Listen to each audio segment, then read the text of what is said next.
Hello दोस्तों, good evening. आप लोगों के अपना चैनल एग्जाम वाले पे मैं नीलेश सभी का वेलकम करता हूँ। 5000 प्लस अति महत्वपूर्ण सामान्य अध्ययन के प्रश्नों के सीरीज में दूसरा क्लास लेकर के आप लोगों के बीच हाजिर हूँ। तो चलिए शुरू करते हैं आज का क्लास। आज का पहला प्रश्न है, जड़त्व का नियम सर्वप्रथम किसने दिया? ऑप्शन ए है Galileo, option B Newton, option C Archimedes, option D Albert Einstein.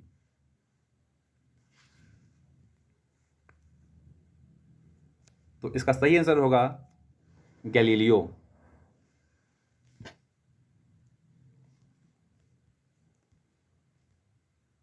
Next अगला क्वेश्चन है, लॉ ऑफ फ्लोटिंग का सिद्धांत किसने दिया था?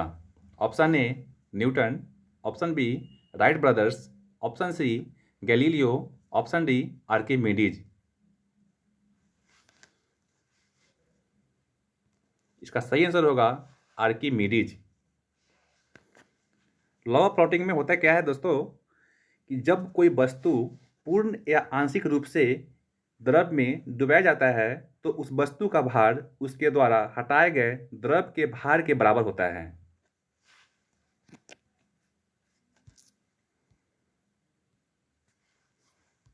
तो लॉ ऑफ फ्लोटिंग का सिद्धांत आपने देखा कि आर्किमिडीज ने दिया था। थर्ड क्वेश्चन आप लोगों के सामने है, फोटोग्राफी में उपयोगी हाइपो रासायनिक रूप से क्या है? Option A silver bromide, option B sodium thiosulphate, option C sodium phosphate, option D silver nitrate. इसका सही जवाब होगा सोडियम थायोसल्फेट, यानी कि ऑप्शन बी। तो फोटोग्राफी में उपयोगी हाइपो रासायनिक रूप से सोडियम थायोसल्फेट होता है।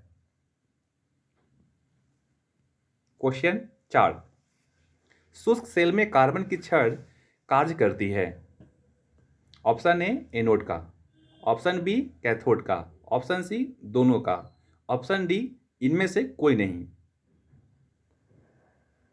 आपसे बता दें कि यह प्रश्न अति महत्वपूर्ण है रेलवे के हिसाब से, क्योंकि रेलवे ये प्रश्न बराबर पूछती है और इसमें बच्चे कंफ्यूज भी होते हैं।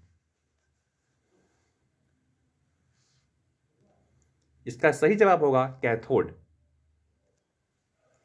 शुष्क सेल में कार्बन की छड़ कैथोड की कार्य करती है, जबकि जस्ता की छड़ एनोड का कार्य करती है।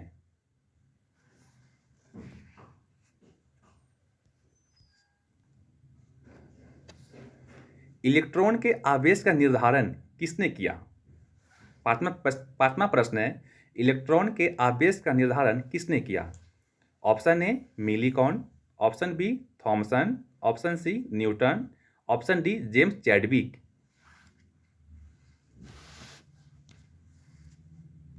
इसका सही जवाब होगा मिलीकॉन, ऑप्शन ए। इलेक्ट्रॉन के आवेश का निर्धारण मिलीकॉन ने किया था। थॉमसन ने इलेक्ट्रॉन की खोज की थी, जेम्स चैडविक ने न्यूट्रॉन की खोज की थी, और न्यूटन तो बहुत बड़े भौतिक ज्ञाता थे।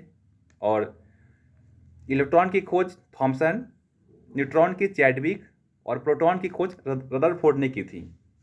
अब बढ़ते हैं अगले प्रश्न यानी कि छठा प्रश्न पे। अमलगम में रहता है, अमलगम में रहता है option A magnesium, option B sodium, option C mercury, option D copper.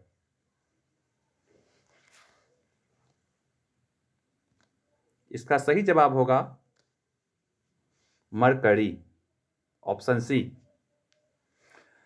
Mercury अन्य धातुओं के साथ मिलकर के धातुई घोल बनाता है जिसे अमलगम कहा जाता है। तो अमलगम में मरकरी रहता है। बढ़ते हैं अगले प्रश्न पे, सातवां प्रश्न। ये बहुत ही आसान प्रश्न है, लेकिन रेलवे एग्जाम में इसे बराबर पूछी जाती है। निष्क्रिय विलयन का पीएच मान कितना होता है? Option A 4, option B 5, option C 9, option D 7। निष्क्रिय विलयन का पीएच मान कितना होता है? इसका सही जवाब होगा ऑप्शन डी 7। जब 7 से कम pH वैल्यू होती है तो वो अम्लीय होती है विलयन। जब ज़्यादा होती है मेमोरी का कौन सा माप सबसे बड़ा होता है? Option A MB, option B KB, option C GB, option D TB। इसका सही जवाब होगा TB यानी टेराबाइट। चलिए अब बढ़ते हैं अगले क्वेश्चन की तरफ। प्रश्न संख्या 9।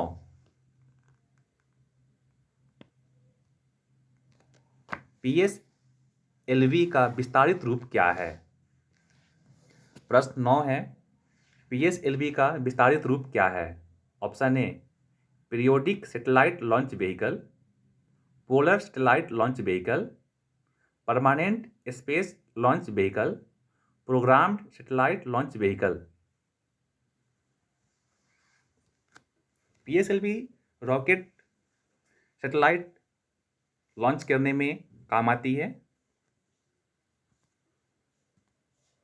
इसका सही जवाब होगा पोलर सैटेलाइट लॉन्च व्हीकल। तो PSLV का विस्तारित रूप है पोलर सैटेलाइट लॉन्च व्हीकल। अब बढ़ते हैं अगले प्रश्न 10वां की ओर।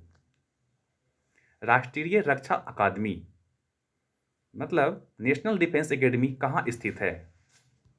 Option A Dehradun, option B Gaya, option C Kolkata, option D Khadakwasla. राष्ट्रीय रक्षा अकादमी कहाँ स्थित है? Option A Dehradun, option B Gaya, option C Kolkata, option D Khadakwasla. इसका सही जवाब होगा Khadakwasla. National defence academy Khadakwasla में स्थित है, जबकि गया ऑफिसर ट्रेनिंग एकेडमी मतलब गया में ऑफिसर ट्रेनिंग एकेडमी OTA स्थित है। अब बढ़ते हैं अगले प्रश्न 11वां की ओर। लोकसभा अध्यक्ष का चुनाव होता है। ऑप्शन ए इसके सदस्यों के बीच से, ऑप्शन बी प्रधानमंत्री द्वारा, ऑप्शन सी राष्ट्रपति द्वारा, ऑप्शन डी सर्वोच्च न्यायालय के न्यायाधीशों द्वारा। लोकसभा अध्यक्ष का चुनाव होता है इसके सदस्यों के बीच से, प्रधानमंत्री द्वारा, राष्ट्रपति द्वारा और सर्वोच्च न्यायालय के न्यायाधीशों द्वारा। आपसे बता दूं कि संविधान के अनुच्छेद 93 के तहत लोकसभा के अध्यक्ष और उपाध्यक्ष का चुनाव इसके सदस्यों के बीच से ही होती है। तो इसका आंसर होगा ऑप्शन ए इसके सदस्यों के बीच से। तो लोकसभा अध्यक्ष का चुनाव इसके सदस्यों के बीच से ही होता है। अब बढ़ते हैं प्रश्न संख्या 12 की ओर। भारत का नियंत्रक और महालेखा परीक्षक निम्न में से किसके खातों की जांच करता है? ऑप्शन ए केवल केंद्र सरकार का, ऑप्शन बी न तो राज्य सरकार और न ही केंद्र सरकार का, ऑप्शन सी राज्य और केंद्र सरकार का, ऑप्शन डी केवल राज्य सरकार का। भारत का नियंत्रक और महालेखा परीक्षक निम्न में से किसके खातों की जांच करता है? केवल केंद्र सरकार का, ना तो राज्य सरकार और न ही केंद्र सरकार का, राज्य और केंद्र सरकार का, केवल राज्य सरकार का। तो इसका सही जवाब होगा राज्य और केंद्र सरकार दोनों की जांच करती है। अब बढ़ते हैं प्रश्न संख्या 13 की ओर। निम्नलिखित में से कौन सी ग्रंथि शरीर के अंदर ऊर्जा मुक्ति की दर को नियंत्रित करती है? Option A thyroid, option B parathyroid, option C pineal, option D अग्नाशय। निम्नलिखित में से कौन सी ग्रंथि शरीर के अंदर ऊर्जा मुक्ति की दर को नियंत्रित करती है? Thyroid, option B parathyroid, option C pineal, option D अग्नाशय। इसका सही जवाब है, आप लोगों में से कईयों ने दे दिया होगा, ऑप्शन डी अग्नाशय। अब बढ़ेंगे अगले प्रश्न 14 की ओर। ये भी बहुत आसान प्रश्न है। एलिसा जांच किस रोग की पहचान करती है? Option A cancer, option B TB, option C polio, option D AIDS. इसका सही जवाब है एड्स। एलिसा जांच एड्स रोग की पहचान करती है, ऑप्शन डी। बढ़ते हैं अगले प्रश्न संख्या 15 की ओर। पारिस्थितिकी तंत्र की संकल्पना को किसने परिभाषित किया था? Option A Arthur Tansley, option B Evelyn Hutchinson, option C Raymond Lindeman, D Charles Elton. प्रश्न है पारिस्थितिकी तंत्र की संकल्पना को किसने परिभाषित किया था? Option A Arthur Tansley, option B Evelyn Hutchinson, option C Raymond Lindeman, option D Charles Elton. इसका सही जवाब होगा आर्थर टांसले, ऑप्शन ए। तो पारिस्थितिकी तंत्र की संकल्पना को आर्थर टांसले ने परिभाषित किया था। अब बढ़ते हैं प्रश्न संख्या 16 की ओर। बहुत ही महत्वपूर्ण प्रश्न है। कौन से अनुच्छेद के तहत राष्ट्रपति पुनः निर्वाचन के पात्र होते हैं? कौन से अनुच्छेद के तहत राष्ट्रपति पुनः निर्वाचन का पात्र है? ऑप्शन ए अनुच्छेद 56, ऑप्शन बी अनुच्छेद 57, ऑप्शन सी अनुच्छेद 58 और ऑप्शन डी लिखना भूल गए हैं यहाँ पे। ऑप्शन डी लिखना भूल गए हैं यहाँ पे, 61 था, यानी कि 61 लिख लीजिएगा आप लोग। तो कौन से अनुच्छेद के तहत राष्ट्रपति पुनः निर्वाचन का पात्र है? तो option A 56, option B 57, option C अनुच्छेद 58, ऑप्शन डी अनुच्छेद 61। इसका सही जवाब है अनुच्छेद 57। आपसे बता दूं अनुच्छेद 56 में राष्ट्रपति की पदावधि जो 5 वर्ष की होती है उसका वर्णन है, 58 में योग्यता का वर्णन है और 61 में ये लिखा गया है कि राष्ट्रपति पर महाभियोग लगा करके हटाया जा सकता है और अनुच्छेद 57 राष्ट्रपति को पुनः निर्वाचन का अधिकार देती है। तो अनुच्छेद 57 राष्ट्रपति को पुनः निर्वाचन का पात्र बताती है, मतलब उसका अधिकार देती है। अब बढ़ते हैं प्रश्न संख्या 17 की ओर। एक कुबर वाले ऊंट को क्या कहते हैं? Okapi, option B ibex, option C dromedary, option D elk. प्रश्न है एक कुबर वाले ऊंट को क्या कहते हैं? Option A okapi, option B ibex, option C dromedary, option D elk. सही जवाब होगा ड्रोमडेरी। तो एक कुबर वाले ऊंट को ड्रोमडेरी कहते हैं। अब बढ़ते हैं अगले प्रश्न 18 की ओर। वैदिक काल में सदानीरा किसे कहा गया है? गंडक नदी, गोमल नदी, काबुल नदी, ब्यास नदी।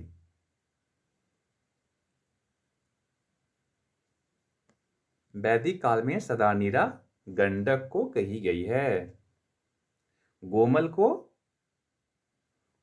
गोमती कही गई है, काबुल को कुंभा कही गई है और ब्यास को विपाशा कही गई है। तो वैदिक काल में सदानीरा गंडक को कही गई है। अब देखते हैं प्रश्न संख्या 19। प्रश्न है गुरु नानक किसके समकालीन थे?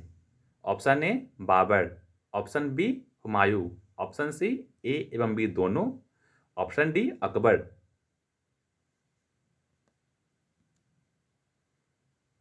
प्रश्न है गुरु नानक किसके समकालीन थे? अकबर ऑप्शन डी में है, ऑप्शन बी में हुमायूं, ऑप्शन ए में बाबर, ऑप्शन सी कह रहा है ए एवं बी दोनों।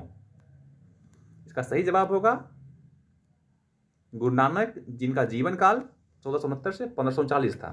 तो इसका आंसर होगा ए एवं बी दोनों, क्योंकि बाबर और हुमायूं के बीच शासन किए थे। अब बढ़ते हैं अगले प्रश्न संख्या 20 की तरफ। कौन सी पत्रिका भारतेंदु हरिश्चंद्र द्वारा संपादित की गई थी? Option A Satyarth Prakash, option B Samvad Kaumudi, option C Bharat Durdarsha, option D Bharat Bharati. प्रश्न है निम्न में से कौन सी पत्रिका भारतेंदु हरिश्चंद्र द्वारा संपादित की गई थी? Option A Satyarth Prakash, option B Samvad Kaumudi, option C Bharat Durdarsha, option D Bharat Bharati. इसका सही जवाब है भारत दूरदर्शा।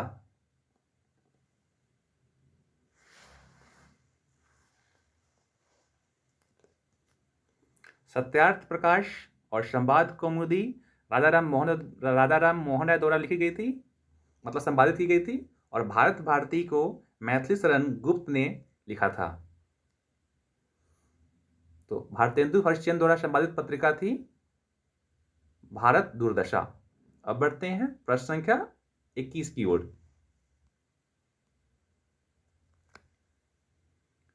प्रश्न 21 है, भारत और श्रीलंका के बीच कौन सा द्वीप है? Option A Lakshadweep, option B Rameswaram, option C Daman एवं दीप, ऑप्शन डी नाद्रिका।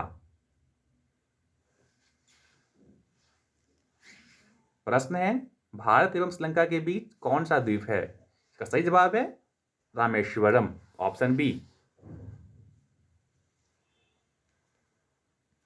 अब बढ़ते हैं प्रश्न संख्या 22 की ओर। कर्क रेखा ट्रॉपिक ऑफ कैंसर कितने राज्यों से होकर गुजरती है? Option A 5, option B 6, option C 7, option D 8। प्रश्न संख्या 22 है, कर्क रेखा कितने राज्यों से होकर गुजरती है? Option A 5, option B 6, option C 7, option D 8। इसका सही जवाब है 8। इसका सही जवाब है 8।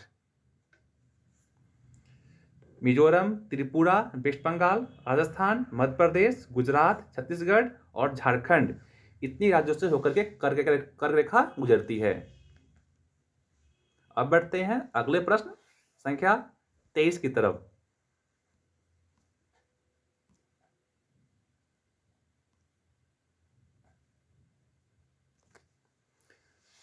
प्रश्न संख्या 23 है, मध्य प्रदेश राज्य कितने राज्यों से घिरा हुआ है?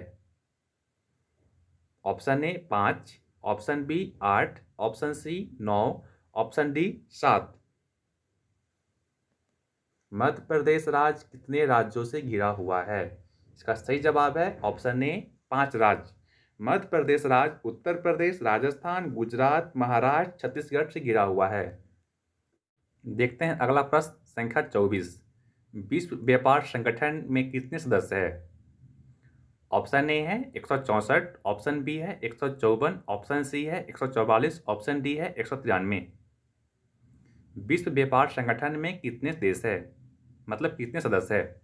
Option A 164, option B 154, option C 144, option D 193।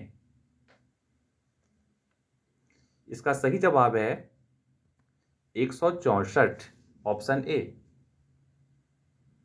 193 संयुक्त राष्ट्र में सदस्य देशों की संख्या है और 164 WTO में सदस्य देशों की संख्या है और 193 संयुक्त राष्ट्र में सदस्य देशों की संख्या है। अब बढ़ते हैं प्रश्न संख्या 25 की ओर। वेल्थ ऑफ नेशंस किसकी रचना है?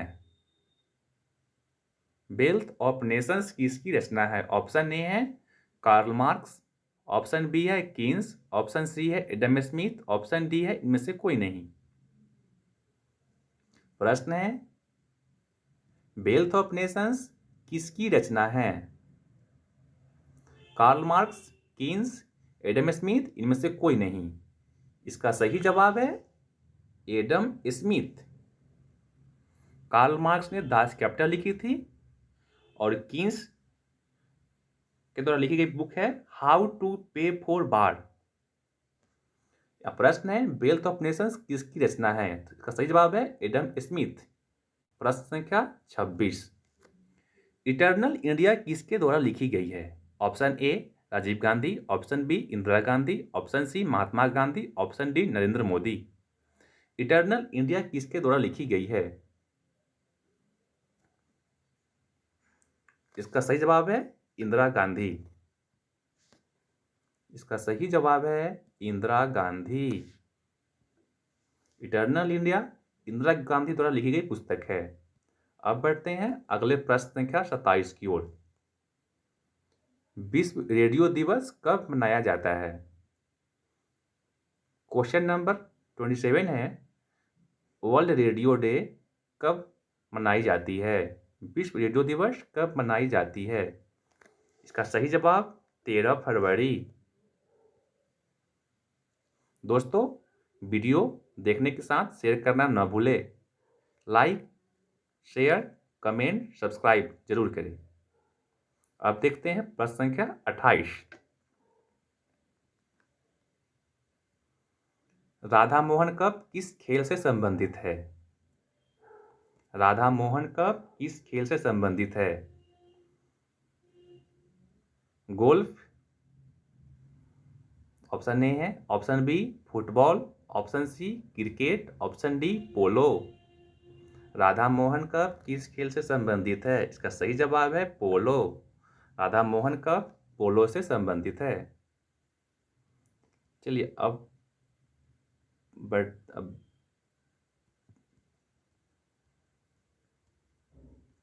देखते हैं प्रश्न संख्या 29। कुचिपुड़ी किस राज्य का लोक नृत्य है? कुचिपुड़ी किस राज्य का लोक नृत्य है? Option A Andhra Pradesh, option B Kerala, option C Tamil Nadu, option D Karnataka. Kuchipudi किस राज्य का लोक नृत्य है? Option A Andhra Pradesh, option B Kerala, option C Tamil Nadu, option C Karnataka. इसका सही जवाब है आंध्र प्रदेश। कुचिपुड़ी आंध्र प्रदेश राज्य का लोक नृत्य है। अब बढ़ते हैं क्वेश्चन संख्या 30, जो आज का आखिरी क्वेश्चन है। चैत्य भूमि किस महापुरुष का समाधि स्थल है? Option A Jawaharlal Nehru, option B Morarji Desai, option C doctor Bhimrao Ambedkar, option D doctor Rajendra Prasad. Chaitya Bhoomi किस महापुरुष का समाधि स्थल है? Jawaharlal Nehru, B Morarji Desai, option C doctor Bhimrao Ambedkar, option D Rajendra Prasad. इसका सही जवाब होगा डॉक्टर भीमराव अंबेडकर। आप जानते होंगे कि जवाहरलाल नेहरू का समाधि स्थल शांतिवन है, जबकि मोरारजी देसाई का समाधि स्थल अभय घाट है, और डॉक्टर राजेंद्र प्रसाद का समाधि स्थल महाप्रायण घाट है। प्रश्न था यहाँ पे चैत्य भूमि किस महापुरुष का समाधि स्थल है, जो कि सही जवाब है डॉक्टर भीमराव अंबेडकर। तो दोस्तों, ये आज का आखिरी प्रश्न था। वीडियो अच्छा लगे तो हमारे चैनल को, जो कि एग्जाम वाले है, इसे लाइक, सब्सक्राइब एंड शेयर जरूर करें।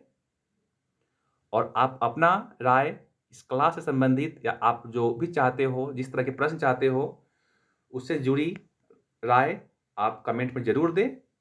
और वीडियो कैसा लगा जरूर बताइएगा, और हमारे चैनल को सब्सक्राइब करें, और वीडियो को लाइक कीजिए, और अपने अन्य दोस्तों को भी शेयर कीजिए, ताकि वो भी इसे देख करके लाभान्वित हो।